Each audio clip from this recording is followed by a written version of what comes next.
আসসালামু আলাইকুম প্রিয় এসএসসি পরীক্ষার্থী 2026 তোমরা যারা 26 সালে এসএসসি পরীক্ষা দিবা তোমাদের নিয়ে এই মুহূর্তে কিন্তু অধিকাংশ যে নোটিশগুলো তোমাদের যে আপলোড হচ্ছে শিক্ষা মন্ত্রণালয় থেকে শিক্ষা বোর্ড থেকে এগুলো কিন্তু সরাসরি তোমাদের এক কথায় ধরা চলে যে বিপরীতে। দেখো সর্বশেষ তোমাদের যে শিক্ষা বোর্ড থেকে নোটিশ দিয়েছে তোমাদের টেস্ট পরীক্ষা নিয়ে, বিগত বছরগুলোর কথা যদি আমরা বলি সেখানে আমরা দেখতে পেয়েছিলাম যে টেস্ট পরীক্ষা বা প্রি টেস্ট যে পরীক্ষাগুলো হয় আমাদের প্রাতিষ্ঠানিকভাবে দাখিল থেকে যারা দাও তাদের মাদ্রাসা শিক্ষা বোর্ড অথবা যারা স্কুল থেকে দাও এডুকেশনাল বোর্ডে তারা একটা নিয়ম নীতি প্রণয়ন করে, কিন্তু সেটা আসলে বাস্তবায়ন হয় না বা তোমাদের টেস্ট পরীক্ষা নিয়ে ততটা কঠোর কোনো হুঁশিয়ারি থাকে না। কিন্তু এবছর তোমরা 26 সালে যারা পরীক্ষা দিবা তোমাদের মাথায় যেন আকাশ ভেঙে পড়ার মতো তারা নোটিশ প্রকাশ করতেছে।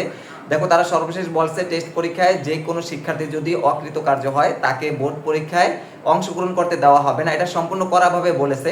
যদিও বিগত বছরগুলোতে নোটিশে বলে দিত, কিন্তু এবছর তোমাদের নিয়ে আবার স্পেশালি গত 2 দিন আগে একটা বৈঠকে শিক্ষা বোর্ডের একজন কর্মকর্তা বলে দিয়েছে যে এবছর যে কোনো শিক্ষা প্রতিষ্ঠান থেকে যদি কোনো একজন শিক্ষার্থীও উত্তীর্ণ হয়ে থাকে টেস্ট পরীক্ষায় তাহলে ওই একজনকে দিয়ে তারা বোর্ড পরীক্ষায় অংশগ্রহণ করাবে, আর যারা ফেল করবে বা অকৃতকার্য হবে তাদেরকে কোনোভাবেই সুপারিশও গ্রহণ করা হবে না। এটা কিন্তু সরাসরি শিক্ষা বোর্ডের কর্মকর্তারাও বলে দিয়েছে। সেক্ষেত্রে তোমাদের আর কিছুদিনের মধ্যে আমাদের বাংলাদেশের প্রত্যেকটা জায়গায় যারা এডুকেশনাল যারা এসএসসি 26 সালে দিবা তোমাদের অলরেডি প্রি টেস্ট শেষ, রেজাল্ট অনেক জায়গায় দিয়ে দিছে, সামনে আবার নভেম্বর মাসের শুরু থেকে অনেক জায়গায় দিয়ে দিবে। আবার নভেম্বরের 27 তারিখে সাধারণত তোমাদের দাখিল থেকে শুরু করে স্কুল পর্যায়ে যে এসএসসির টেস্ট পরীক্ষা সেটা শুরু হয়ে যাবে। আর তোমাদের টেস্ট পরীক্ষার পরবর্তী সময়ে কিন্তু যে বোর্ড পরীক্ষা সেই বোর্ড পরীক্ষার রুটিন প্রকাশিত হবে, এরপর নতুন আরও কিছু সংযোজন হতে পারে।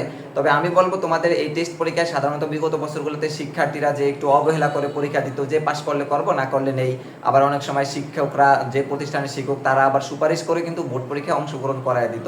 কিন্তু এবছর থেকে ওই সুযোগটা নেই এবং শিক্ষকদের হাত থেকে ওই সুযোগ তারা তুলে নিয়েছে, বোর্ড সরাসরি হস্তক্ষেপ করতেছে।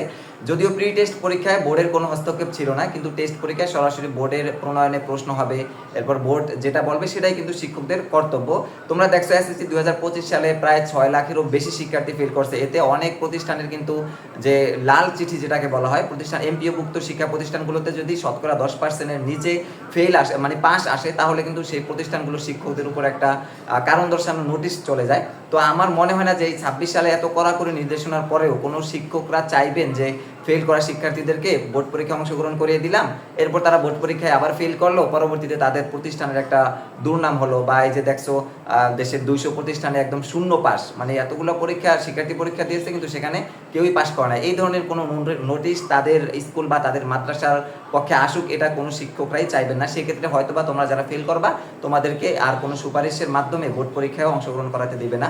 তো আমার সর্বশেষ আপডেট ছিল তোমাদের এই নোটিশটা তোমাদেরকে জানিয়ে দিলাম, একটু সতর্ক হও। এখনো যারা অবহেলায় সময় কাটাচ্ছ একটু পড়ার দিকে ফিরে আসো, টেস্ট পরীক্ষাকে একদম বোর্ড পরীক্ষার মতো গুরুত্বপূর্ণ মনে করে পরীক্ষায় অংশগ্রহণ করিও। তোমাদের জন্য অনেক অনেক শুভকামনা। এবং টার্গেট ইউনিভার্সিটি 25 চ্যানেলটি সর্বদা এসএসসি এইচএসসি ও এডমিশন সংক্রান্ত তথ্য প্রোভাইড করে, তাই চ্যানেলটিতে তোমরা নতুন হয়ে থাকলে অবশ্যই সাবস্ক্রাইব করে পাশে থাকা বেল আইকনটি বাজিয়ে রেখে আমাদের সাথেই থাকো। আল্লাহ হাফেজ।